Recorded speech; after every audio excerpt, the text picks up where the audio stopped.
Thank you very much. Don't worry, I'm not going to sing. Welcome back to the second half of the Reading Room Live, coming to you from the Lincoln Performing Arts Centre, right here at the heart of Lincoln, broadcasting on Siren 107.3 and sirenonline.co.uk. Now, in the first half, we enjoyed some superb writers and poets from Lincoln and beyond. But now it's time to introduce you to the star of this year's Live. Writer, actor, comedian and presenter. Please welcome Robert Llewellyn.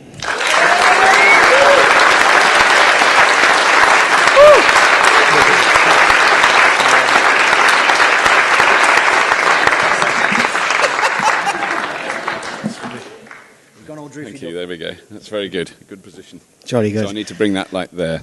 You got it? I'm going to tighten my knobs. Here we go. We knew that started early.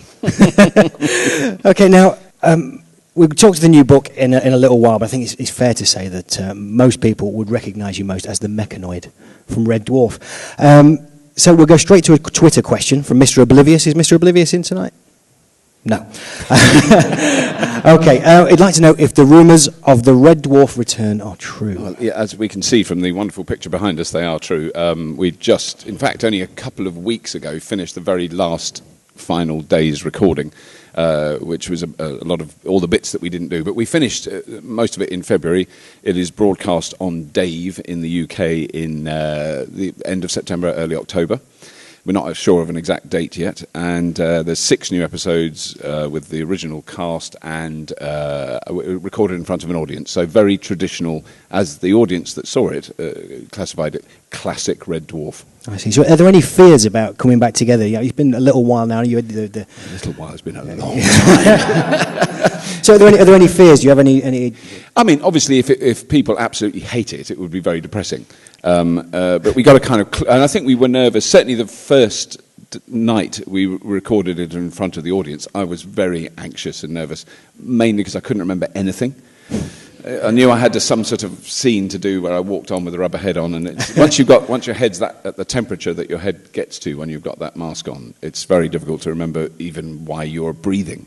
Let alone what you're meant to say. So that was a fairly terrifying moment. I thought, God, if we go through these scenes tonight and no one laughs, and then they clap very sort of sadly at the end, it would be very depressing. But thankfully, they laughed. And so, I mean, I think it's got a chance of not being some boring old farts trying to be funny with a really bad script and rubbish costumes. I mean, it's brilliantly written. The writing is fantastic. The sort of themes continue of the original, and you know, it has been even I have been involved in it for 24 years and I'm still called the new boy.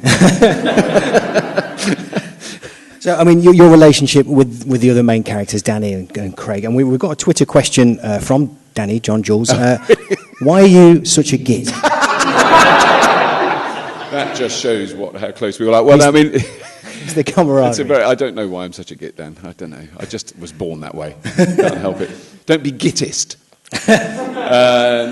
We do. I mean, it is. That's really the thing that keeps me involved in it, is that we're actually very good mates and we see each other regularly anyway. So it's not like we hadn't seen each other. We're actually very close, and it is just the most fun. It reminds me of being back at school when I was naughty. And I'd always be the one that got caught, and my clever mates would do the really bad things and get away with it, and that's Craig and Dan. You know, it's always me that gets caught. But it's sort of like that. Chris is the sort of SWAT prefect that is concerned that we do everything right and follow the rules, and Craig is, you know, Craig. And, you know, I mean, I have literally been on all fours on the floor laughing, and I can't see because of some silly thing that's happened. So, you know, it's enormous fun working together. I see. I'm not going to ask you for any spoilers. I've done a bit of research. Most interviews you get asked for spoilers or what's going on with the plot. Now, in the internet age, I mean, you've been tweeting a lot, you know, so since you've been here. How did you stop the audience doing that? Is it done on trust? I mean, I think it is, and it's quite interesting because that was certainly a fear of the producers that if we had a live, you know, when we last recorded a live show of Red Dwarf, it was 1998. There was no Facebook, no Twitter, no Google. None of those things even existed. So there was no, you know, people had web pages. I had a web page. It was really good. You know, so that stuff wasn't there. And we thought, gosh, people can actually just film it on their phones while we're recording it and just load it up to YouTube 10 minutes later and that. No one has. And I mean, boy, have there been people looking. No one's done anything, and I think it is a trust. I think that what would happen is that anyone who did that, they would know that the wrath of the internet would land upon them. That it wouldn't be popular. Yeah. It would be, that posting spoilers is considered, very, very wrong, which is good, and nobody has, and it's fantastic. I mean, we begged and pleaded with them not to, but actually, I don't think anybody would have done anyway. Interestingly, and you're currently updating your audiobook, The Man in the Rubber Mask. Yes. I got it right there. Yeah, well done. And you're up to series 7 now. Is that all from memories, or are you a diarist? I am a diarist, but it's a very private diary, and I must remember to delete it before I get run over by a bus. But so there are. I do have diaries from that era, but when I read through them, I go, oh, I barely talked about Red Dwarf because it was just a thing that took over. While we were recording Red Dwarf, there's really no other existence. There's a curry late at night with Craig, and then sleep, and then get up really early and have a rubber head stuck on. There's not a lot of time to sit there luxuriously tapping into my diary. But I can recall things, and there's certain events that took place with series of Red Dwarf that coincided with pregnancies and childbirth. That helps you remember. Obviously, not me being pregnant and giving birth. That would be very special. Now, a juicy bit that I thought in that book was, and a great big decision, was to whether you would go to America. You were the only one sort of called up to go and do the pilot in America. How did you come to that decision? How difficult was it? I mean, what it is, I'm not proud, I'm slightly ashamed, it is absolutely, everyone has a price. And I genuinely didn't want to do it. It wasn't like I wasn't holding out saying I didn't want to do it because I knew they'd put the money up, because I didn't know they would. But they put the money up, and they kept putting it up, and I kept saying no. And I go, no, look, it's not about the money. And I was genuinely arguing about the money, but then you realise there is a price because they offered so much money. I went, yes, I'll do it naked, I don't care, cover me in. Stick the mask on permanently. Yeah. But it never. Wait, they didn't take it on, did they? You did the pilot, no. And then they didn't take it on. That I have to say was a relief for me. It was heartbreaking for Rob and Doug, the writers and producers of it, because they put so much effort into it. But for me personally, it was just quite a big relief. Yeah, and doing the research, I found out from watching your video the other night that the young ones had the same fate, and the IT crowd had the same fate as well. Yes, it's a common experience. Yes. Now, in the book, The Man in the Rubber Mask, you talk at great length and great warmth about the visual effects designer Peter Ragg, who's sadly passed away just recently. I mean, what impact did Peter have on the show? I mean, it was enormous and very central to it. Really, he was such a part of the group. He was a very quiet, shy man with a great sense of humour, but he was just a wonderful character to have on the set all the time. So all the explosions and the special effects were down to him. The models he filmed, he had a Dalek in his office. He helped build the Daleks originally. So he'd been in the industry a long time. There's a fabulous photograph that he showed us when he was a young man with a full head of hair, because he was very bald when we knew him, kneeling on a miniature motorway with Lady Penelope's pink Rolls Royce, which he made. And we were just going, oh my God, you're a legend, it's amazing. And we were all just, it was so extraordinary. And his descriptions when we were sitting on the set, and he'd come round very carefully. He was always very concerned for us when there was lots of explosions going on, and he'd sort of go, there's be a few pops right in front of you, Robert, and then a big explosion at the back. Don't worry, I'll be fine. And then they'd go off, and it was horrendous. And I mean, Danny and I didn't have to do comedy, being blown over acting once. We were blown over.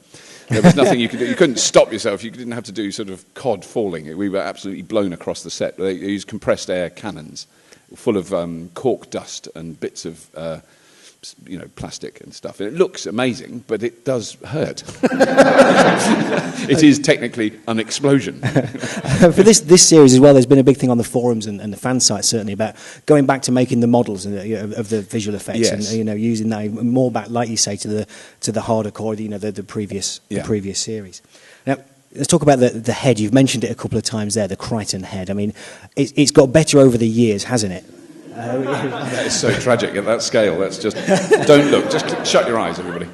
But, from the start, certainly in the audiobook, you talk about the length of the process. It is a weird process, and the only people that I've, there's no way of understanding what the experience is like unless you've done it. And interestingly, Timothy Spall, who's a brilliant actor, has done full-face prosthetics. And when he was on the show, he was in Red Dwarf once.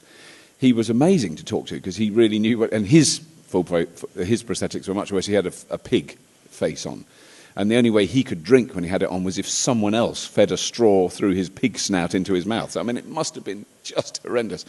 But he found it quite traumatic working with me because it really frightened him. You know, I don't think he's going to be doing full face prosthetics again. I think it's fair to say. But it is an unusual experience because you do, from the point of view of performing, it's very good. I find it very easy. It's not me, so it's kind of like an advanced form of puppetry in a way. It's like when I go on stage in front of an audience in the rubber mask, then I'm not nervous because it's Crichton. It's not me. I'm behind that. I'm just operating the features. But in operating those features, you've spoken at length before, I know, about learning the lines, Rob and Doug's lines, and the scripts. And the scripts are so unique that it makes it almost impossible. It does make it very hard to learn for me, and I'm particularly cursed by working with Craig Charles, who has a genuinely photographic memory. So he can read a script once. Literally read it once, and he knows every line. He knows all his lines, but he knows everyone else's as well. And it is an extraordinary ability. And as he says, he doesn't know how he does it. He's not like he's just born that way. And that is an absolute curse. When if I've read the script 17,000 times, I'm still not quite sure of it.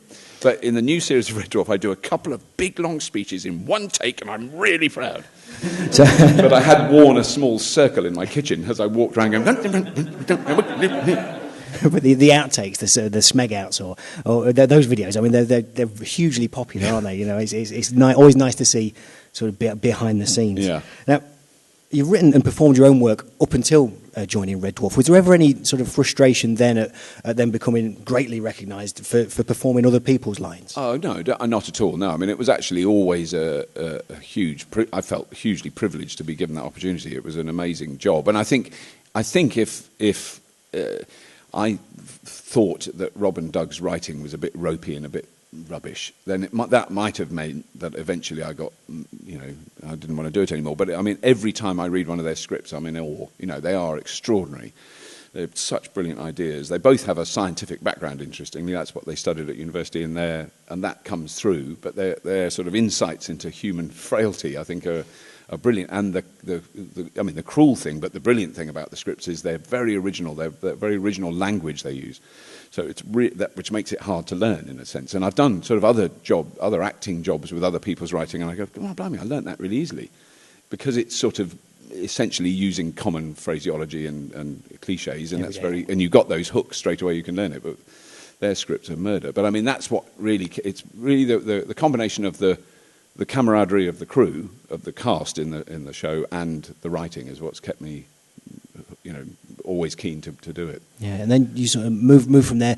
I'd like to talk about Scrap Heap Challenge. When we interviewed John Mitchinson, who is co-founder of Unbound Books, we'll talk at a bit more in length later, he's the director of research for QI. And I put it to him that was a non-job. That's just procrastination, just finding out facts. And I would say Scrap Heap Challenge looks to me like it's too much fun to be... It was. I was very lucky to get that job. I mean, it was because it was a fascination of mine anyway, which is why I ended up being involved in it, that... I'm a frustrated engineer. I mean, having a chronic disability with mathematics meant that getting into sort of slightly more advanced levels of engineering is very difficult. I'm quite a good kind of basic mechanic. I've rebuilt things like gearboxes in Morris Minors and rebuilt steering assemblies and things, and that's quite simple because you don't have to measure anything. Someone else has already done that and worked it out, and you just bolt it together.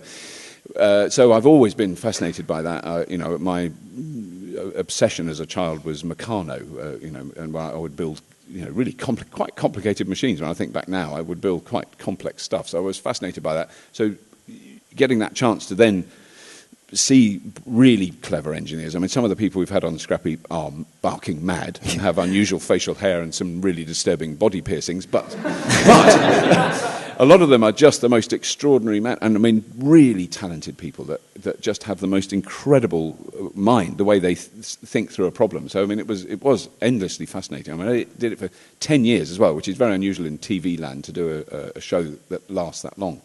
So I've seen a lot of welding. And I'm very good at, I am absolutely rubbish welder. a very brilliant welder from Doncaster called Spike gave me some welding lessons, and he's an extraordinary welder, and he took one look at what I'd done. I was really proud, and I had the mask on, and I went, "Gzzz," and it made all the right noises and looked impressive. And then when I stopped and lifted the mask up, he said, "That looks like a dog pissing in snow." That was as good. But gas axing, I'm really good at. I can cut metal in half with a gas axe. I am really good. So did you ever get involved with any of the teams? Did you ever sort of help them along? Or Not really. I mean, the one time where everyone dug in, we did a special in 2002 to commemorate the first flight, the Orville and Wilbur Wright, we did in America. And so there were 3 teams, French, British and American, that built aeroplanes with period tools in period costume. And it was extraordinary. So all out of wood and string and canvas. But the 3 things that we had to use, the Civil Aviation Authority insisted that we use, is modern fabrics to cover the wings, modern microlight engines and propellers, because apparently if you have a propeller spinning really fast and it's made out of, twisted together bamboo, people die, apparently, because bits fly off and chop them in half. So health and safety gone mad. But so when we covered the wings, they had 2 days to make them, and then it's ridiculous to build an airplane in 2 days. People don't do that, but we did. And so the job that I was given, which I was very good at, was ironing. So because the material that you stretch on the wings is a fabric that goes tight when you iron it. So I was on the iron for many hours. I ironed acres of wings. So I don't want this to turn into an engineer's loving, but I know we've got someone who tweeted in a question who is an engineer, and he says, what were you most surprised by during the making of How Do They Do It? How do they do it? There was a lot of... I suppose in terms of sheer terrifying surprise was flying in a Red Bull aerobatic plane, because I do like flying. And I've been very lucky to fly in lots of different weird machines, helicopters and things in my career. And I looked at the Red Bull aerobatic plane and I went, "Oh, brilliant. It's one of those Red Bull aerobatic..." I don't know how I was that stupid. And I don't get flight sick. I'm very lucky I don't get vomity and seasick or flight sick. But that said, when you go in a Red Bull aerobatic plane, and he said he was gentle, that he was very delicate the way he flew it, but I think we pulled only 4.6 G. Which he said that's how he described it. Now, 4.6 G is 4, so your body at that moment weighs 4.6 times more than normal, is essentially what it means. And I fainted immediately. And when I came round, this is early evening children's TV viewing, and obviously you're not meant to use profanity. And I only used profanity. I didn't even use any joining words. There wasn't anything else. There was just constant swearing. Because I couldn't see I didn't know about this, but when you black out from that, your vision is gone. So I could just see red. And I thought I was dead. I don't know what was going on. And there was cameras stuck in the cockpit, which is very, very small. And all you can see is this sort of tragic old bloke's head just nod down, like completely unconscious, then come back up, and then he going like that and just swearing. And they had to really pixelate the bottom half of the screen. And it's just basically, beep! It's just one constant thing. Excellent. Thank you very much. Thanks for that.